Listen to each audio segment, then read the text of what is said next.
कहते हैं ना कि किताबें आपकी सबसे अच्छी दोस्त होती है। जितनी पढ़नी है पढ़िए, बहुत जानकारी मिलेगी, बहुत इन्फॉर्मेशन मिलेगी। लेकिन अगर सब कुछ आप किताबें पढ़कर ही समझ जाएं, सीख जाएं, तो फिर स्कूल कॉलेज जाने की ज़रूरत क्या है। जी हाँ, जानकारी मिल सकती है, लेकिन अगर ज्ञान लेना हो तो आपको ज़रूरत पड़ती है गुरु की।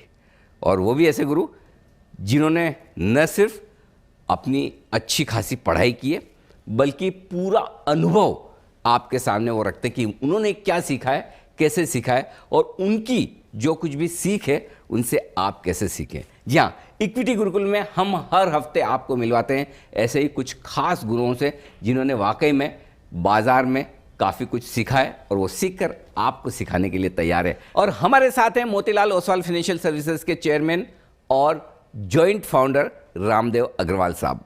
रामदेव सर, स्वागत है आपका जी बिजनेस पर। इक्विटी गुरुकुल में आने के लिए बहुत बहुत शुक्रिया। ये वाकई में ऐसी पाठशाला है हमारी जहाँ पर मैं नाम लेता हूँ कि हम दर्शकों को बता रहे हैं, सिखा रहे हैं कि बाज़ार के गुरुओं से आपको क्या सीखना चाहिए। लेकिन एक्चुअली और स्पेशली आपके साथ जब हूँ तो एक्चुअली मैं खुद सीखने आया हूँ कि आपसे जब जितनी बार मिलता हूँ मुझे कुछ ना कुछ नया सीखने को मिलता है। 40 साल आपको होंगे मेरे ख्याल से। 1980 से शुरुआत की थी आपने? 1980 से। और जितने गुरुओं का अब तक मैं इंटरव्यू कर चुका हूँ उसमें सबसे बड़े आप हैं जिन्हें 40 साल इस बाज़ार में हो गए। 40 साल बाज़ार में रहने के बाद कभी बोर नहीं होते आप? यही एक पैशन है और उस पैशन का एक्चुअल में सबसे लकी मैं हूँ क्योंकि मेरा पैशन मेरा प्रोफेशन बन गया। तो मतलब 24/7 भी स्टॉक मार्केट का एक्चुअली मैं मोती को बोलते रहता हूँ कि बॉस ये सब थोड़ा मीटिंग और कम कर, मेरा थोड़ा मतलब डेटा और इसके ऊपर काम करें दे।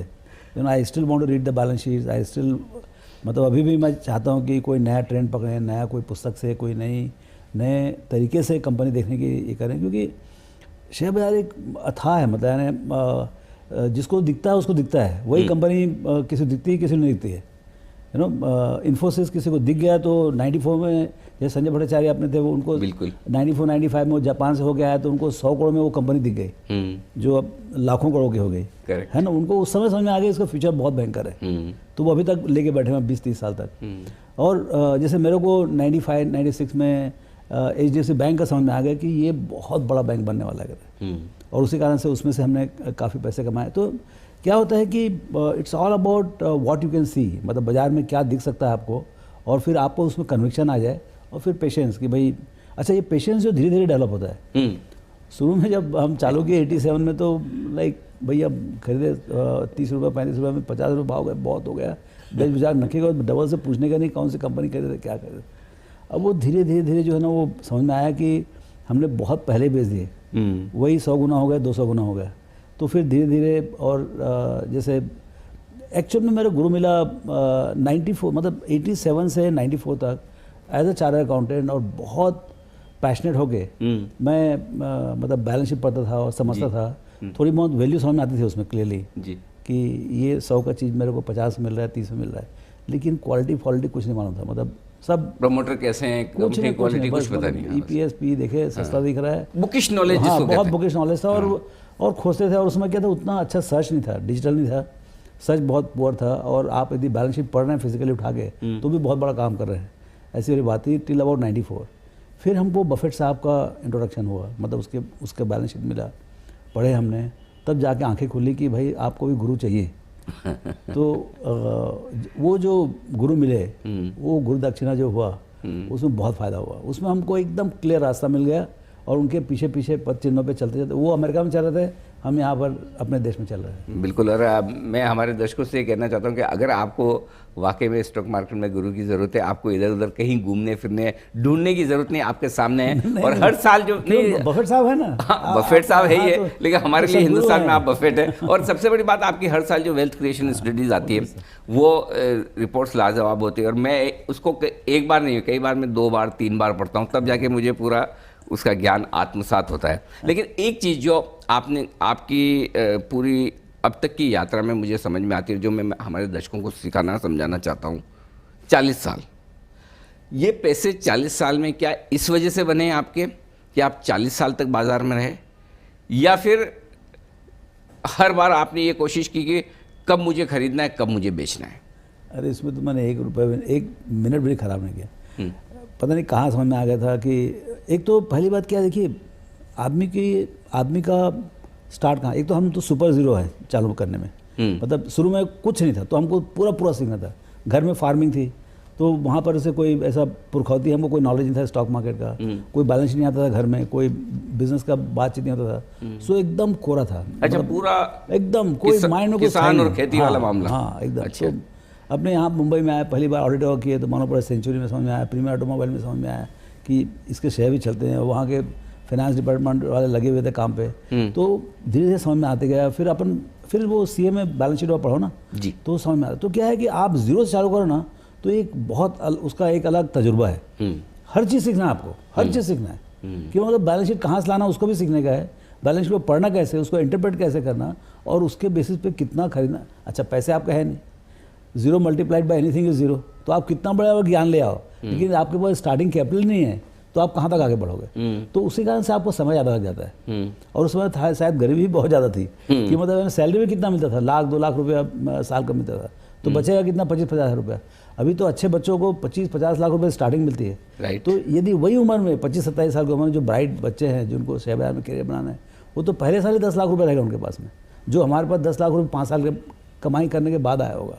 तो एक तो मतलब आप कितने पैसे से चालू करते हो और उसके ऊपर कितना आप मेहनत करते हो। मेहनत तो बहुत करनी पड़ती है शुरू में, मतलब बेतोड़ मेहनत करनी पड़ती है क्योंकि आपको कुछ भी नहीं मालूम है। और सीखते कैसे हो आप, जैसे जैसे आपको मार पड़ती है, समझे ना, मार पड़ने सीखते हो और जो बढ़ता है जहाँ सही होते हो वहाँ पर डबल ट्रिपल भी होता है, तो उससे आपको एक लालच भी बढ़ती है, डर भी आता है, लालच भी आती है।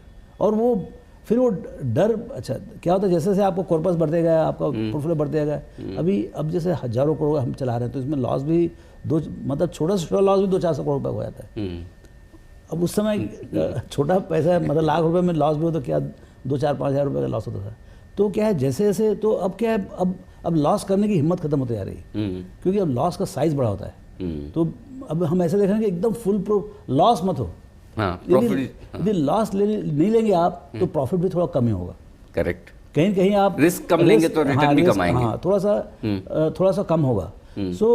लेकिन क्या है कि आपको ये समझना बहुत ज़रूरी है, जो अभी हम सीख ही रहे हैं, अभी मिस्टेक्स होते जाते हैं कि मतलब कहाँ नहीं जाने का।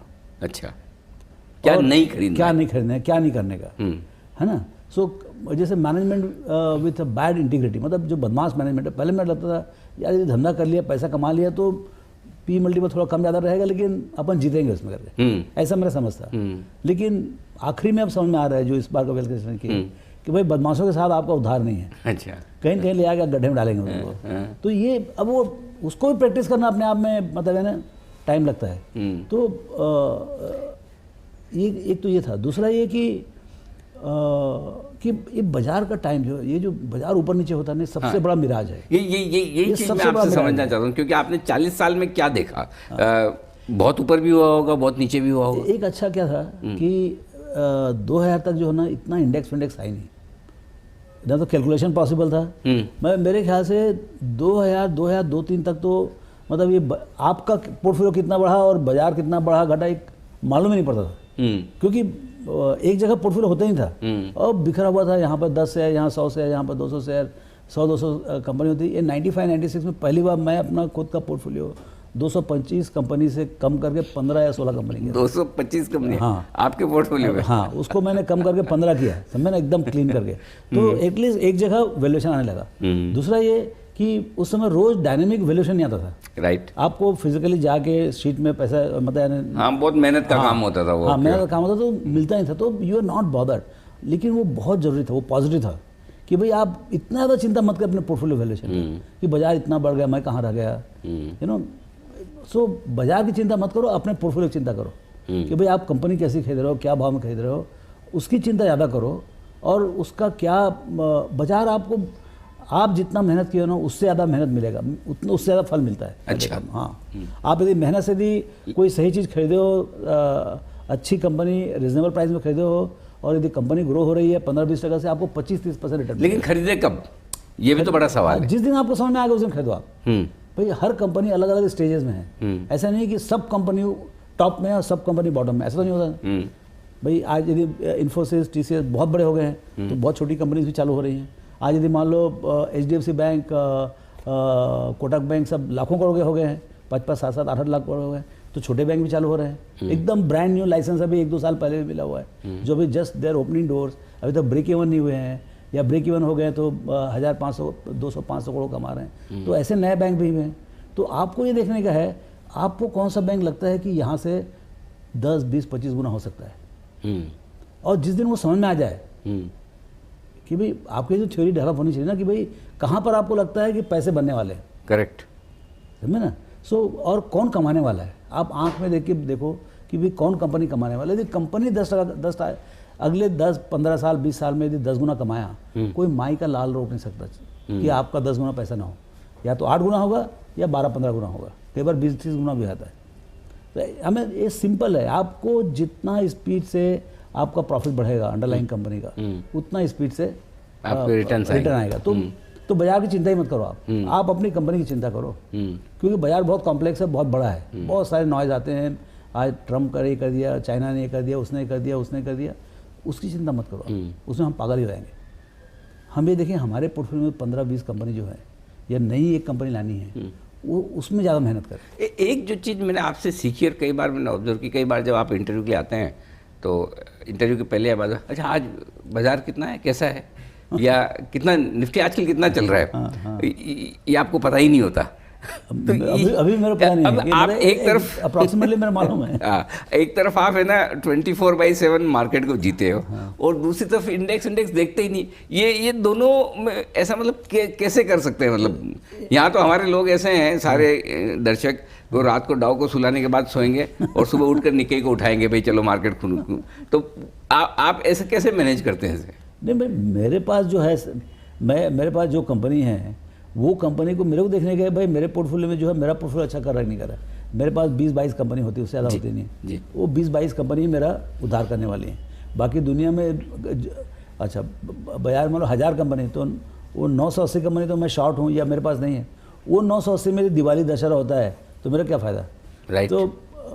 तो इंडेक्स से डायरेक्शन पक्का मालूम पड़ता है कि बाजार अच्छा है खराब है करके, लेकिन वो मतलब वो उसका खुशी मना के बहुत ज़्यादा फायदा नहीं। आप अपने पोर्टफोलियो पे ध्यान रखिए, और आप अपना अच्छा पोर्टफोलियो करेंगे तो over a period of time बहुत अच्छा होता रहता है।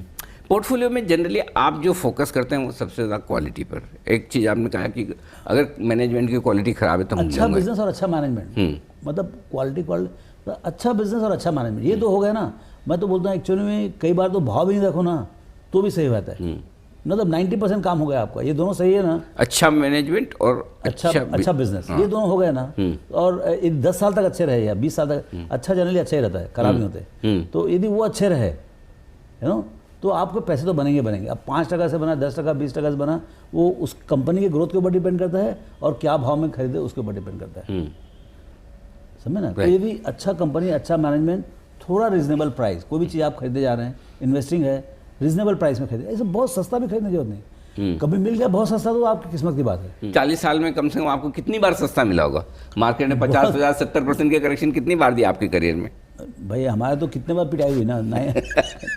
0 टू मतलब हम 90 में चालू किए 1 करोड़ था, 90 में 0 था, 1-2 लाख था। वो बढ़ के जो है 92 में हर्षद मेहता बुलन में 30 करोड़ हो गया। 30 का 10 वाला जो है बढ़ के 2000 में 100 वाला वापस 30। अच्छा, क्रैश में 70% नीचे। हाँ, फिर 30 से 550 2008 में, और 550 से 250। वो 250 वाला भी जो है ना 16-17 तक पहुंच गया है। तो ये आपके पैसे तो सीधे स्ट्रेट लाइन में बन ही नहीं सकते। यदि कोई आके ये बोलता है तो उससे बड़ा झूठेला कोई मिलेगा नहीं। आप जान कर लो, ठीक बात। हालांकि मैं चाहता हूं कि मेरे को बिना खरोच आए, ड्रॉ डाउन बिल्कुल ना हो, वैसा ऐसा सपाट चलते रहे ऊपर 45 की डिग्री में, वो नहीं हो सकता है, वो हो ही नहीं सकता है। तो लेकिन जब इतना तेजी से गिरे, करेक्शन दिखे, तो क्या वाकई में उस वक्त हमारे रिटेल इन्वेस्टर्स को खरीदने की हिम्मत, ताकत रहती है क्या? और नहीं है तो उस समय कैसे जुटाएं वो ताकत? नहीं,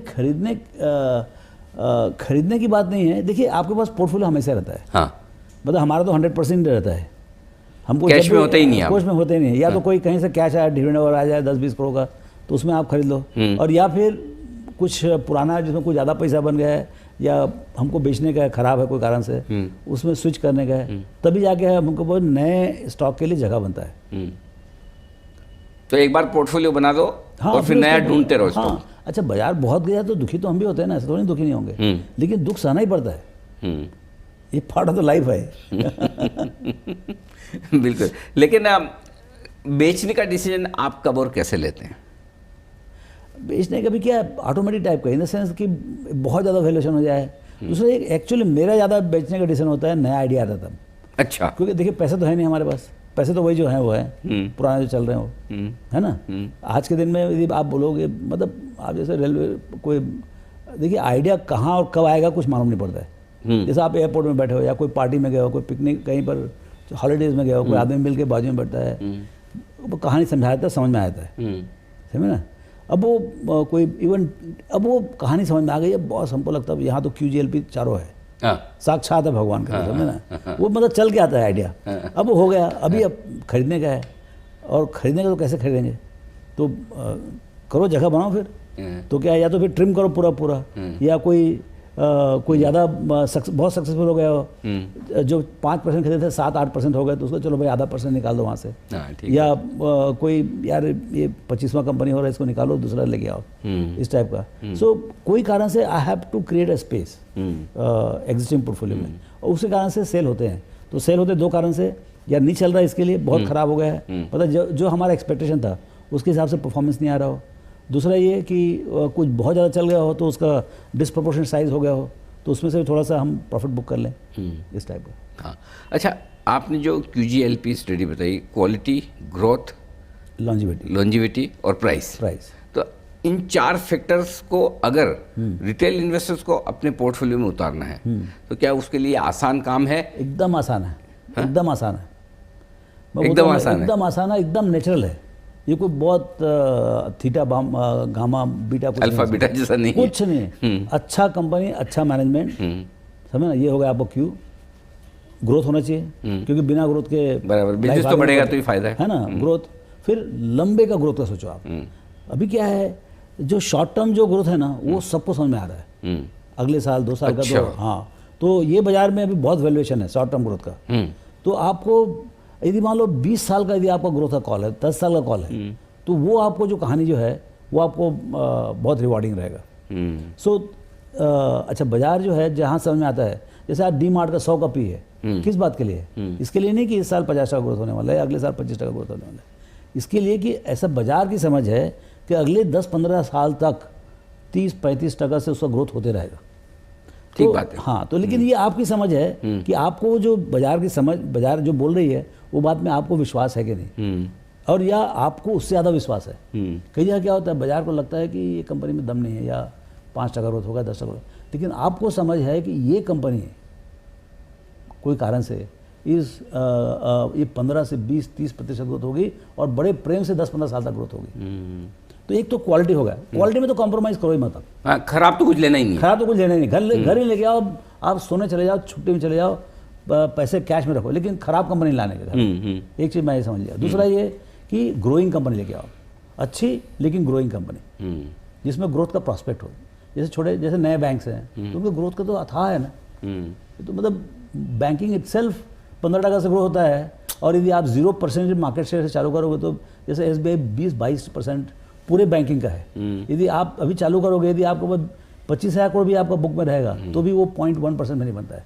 तो मतलब आपको बहुत जगह यदि आप सक्सेसफुल है ना, तो आपको ग्रोथ का प्रॉस्पेक्ट होना चाहिए, और उसमें आप में कैपेबिलिटी होना चाहिए कंपनी में कि भाई वो ग्रो कर सके।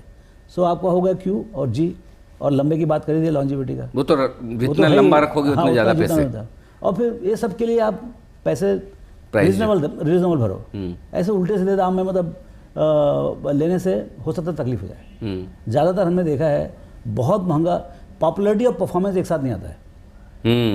यस, बहुत पॉपुलर कंपनी में मतलब ना पूरा भाव होगा, समझ लो आप, कुछ बचा ही नहीं है, वो मालिक को नहीं मालूम कि क्यों है ये भाव है। ठीक, जब मालिक को नहीं समझ में आता कि क्यों है ये भाव ना, तभी थोड़ा समझ के खरीदने का। लेकिन एक चीज़ है, जब आप क्वालिटी की बात करते हैं, तो क्या ये समझना ठीक है कि अगर आपने क्वालिटी प्राइस के साथ आती है। हाँ। सस्ता लेंगे तो क्वालिटी नहीं होगी। तो अगर ऐसा गलती नहीं, से ऐसा नहीं, ये गलत बात है। अच्छा। यही तो विजडम है कि आपको क्वालिटी देखो, हाँ, और रिजनेबल दाम में खरीदो। अब जैसे देखिए HDFC लाइफ, मैं मतलब एक एक कंपनी का बता रहा हूँ जो मेरा तजुर्बा है उसके हिसाब से, या भारतीय टेली 2003 में, तो क्वालिटी तो था ना भाई, कि मतलब सबसे नंबर 1 कंपनी था वायरलेस में, और लीडर था, और पूरे कंट्री में टेलीफोन ही था, क्वार्टरली ग्रोथ 100% था। अब इस टाइप की सिचुएशन में आपको 5,000 करोड़ में पूरी कंपनी मिलती थी, 25 रुपये भाव था, और 2,000 करोड़ का मार्केट इक्विटी था, 5,000 करोड़ में पूरी कंपनी मिलती थी। अगले 5 साल में कंपनी ने कमाया 30,000 करोड़ रुपये। My God. और शेयर का दाम क्या हो गया, 50 गुना बढ़ गया। तो ये जो कहीं कहीं दिखता है, अच्छा हर चीज़ हर आदमी नहीं दिखेगा। आप यही किस्मत में रहो कि साल में एक आध पुछल तारे दिखते रहे आपको। ठीक बात है। मतलब आपका फ्रेमवर्क तो सेट होना चाहिए। आप क्या देखिए, बाजार में क्या है, यदि 10 लाख लोग हैं ना, 10 लाख तरीके हैं पैसे कमाने के। मैं अपने तजुर्बे से बता रहा हूँ कि मेरे लिए क्या काम करता है। मेरे दिमाग किधर शांत रहता है कि भाई मेरे को क्वालिटी दिखे ना तो आई एम इंटरेस्टेड। और आमतौर पर जो इन्वेस्टर्स जिन्हें तजुर्बा कम है, समय कम है, समझ कम है, फिर उन्हें कैसे पैसे बनाने हैं बाजार में? या तो वो खुद ही मेहनत कर लें, या फिर पैसे हमको दे दें। नहीं, दूसरा तरीका ज़्यादा आसान लगता है, जो मैं भी करता हूँ। नहीं, वो तो आसान है क्योंकि हर आदमी का अपना प्रोफेशन है। आपको हम लोग को इंटेलिजेंस फुर्सत नहीं है, तो कंपनि वालों को देखेगा। सही बात। कोई कंपनी कंटिन्यूस खोज करते रहे ना, नया ट्रेंड देखते रहे। जैसे अभी आया तो मैं रुचि शर्मा को सुन रहा था 1 घंटे का, कि भाई नया ट्रेंड क्या क्या है, कोई का ट्रेंड तो समझ में आ जाए जिसके बेसिस पे हम कुछ आइडिया बनाएं। तो ये क्या है कि मतलब ये कंटिन्यूस सर्च है। कहाँ से आपको क्लिक होगा? हाँ, कहाँ से क्लिक होगा। अच्छा, आप अलग ढंग से करेंगे ना, तो ये आगे आपको नया आइडिया मिलेगा। आइडिया नया खोजना जल्दी अर्ली स्टेज में या तो और अच्छा है, मैच्योर हो तो भी चलेगा, तो वो थोड़ा कम रिटर्न आएगा। लेकिन क्या है, आइडिया कंसेप्चुलाइज करना वो कहीं भी मिल सकता है आपको। आप ट्रेन में जा रहे हैं, बस में जा रहे हैं, दोस्तों से बात कर रहे हैं, कोई टेलीविज़न देख रहे हैं, कोई एडवर्टीजमेंट देख रहे हैं, कहीं समझ में आ जाए, कोई पुस्तक पढ़ रहे हैं। मेरे को पुस्तकों से बहुत आइडिया मिला, पढ़ कर वाकई में। हाँ, 1-2 पुस्तक पढ़ो तो कुछ ना कुछ आइडिया मिलता है। हाँ, ठीक बात है। तो 2 चीज़ें सबसे खास, पहला, अगर आपको कोई भी शेयर खरीदना तो उसकी क्वालिटी बहुत बढ़िया होनी चाहिए, क्वालिटी कंपनी की, क्वालिटी मैनेजमेंट की। और दूसरा, ग्रोथ। अगर ये 2 फॉर्मूला आपने लगा दिए तो फिर उसके बाद आपको जितने लंबे समय तक रहेंगे उस कंपनी में उतना आपको रिटर्न मिलेगा। और बस ठीक है, बहुत सस्ता ना भी मिले तो कोई बात नहीं, बहुत महंगा ना खरीदें। अगर इतना फॉर्मूला लगा देंगे तो आपको हिंदुस्तान के बाज़ारों में वेल्थ बनाने से कोई रोक नहीं सकता। ये ज्ञान मिला है आज हमें रामदेव अग्रवाल साहब से। एक चीज़ और, जी सर। यदि आप गलत हो गए जी, गलत भी हो सकते हो आप। यदि क्वालिटी सही है, मैं क्यों बोलता हूँ क्वालिटी जरूर है, यदि क्वालिटी है तो आपको एग्जिट है, आगे पीछे कभी न कभी हाँ, मौका मिलेगा। 10-20% नीचे बाहर निकल सकते हैं, जीरो नहीं होगा आपको पैसा। सही बात है। तो वो बहुत जरूरी है कि भाई आपको प्लान भी होना चाहिए कि भाई कुछ एक एग्जिट है। भाई गलती हो गया, गलती तो होने ही वाला है, वो भी पक्का है, गलती होगा तो भी आपको लाइफ सेफ है सर। बिल्कुल, बहुत बहुत शुक्रिया सर आपका हमारे लिए वक्त निकालने के लिए। और मैं उम्मीद करता हूं कि हमारे दर्शकों को आज वाकई में इक्विटी गुरुकुल में आपसे बहुत कुछ सीखने और समझने को मिला होगा। तो आज की इक्विटी गुरुकुल में इतना ही, मिलेंगे आपसे फिर से। नमस्कार।